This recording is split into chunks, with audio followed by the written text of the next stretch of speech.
So yun guys, no. Meron akong diniliberan dito. Sabi sa akin kung tunay ba daw yung diniliver ko. Dahil kung hindi daw, babarilin daw niya ako. Sabi sa akin eh. Pag hindi tunay yan, babarilin ko kayo.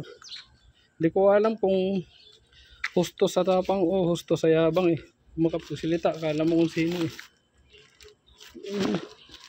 Dapat hindi siya ganun sa tao. Dapat hindi siya ganun sa rider. Alam mo naman kasi natatakot ako eh. Mapagsalita. Siyempre ako, kumalma lang din. Natawanan ko lang kasi hindi ko alam kung nagbibiro o hindi. Pero yung panalita niya, sa punto ng panalita niya, seryoso.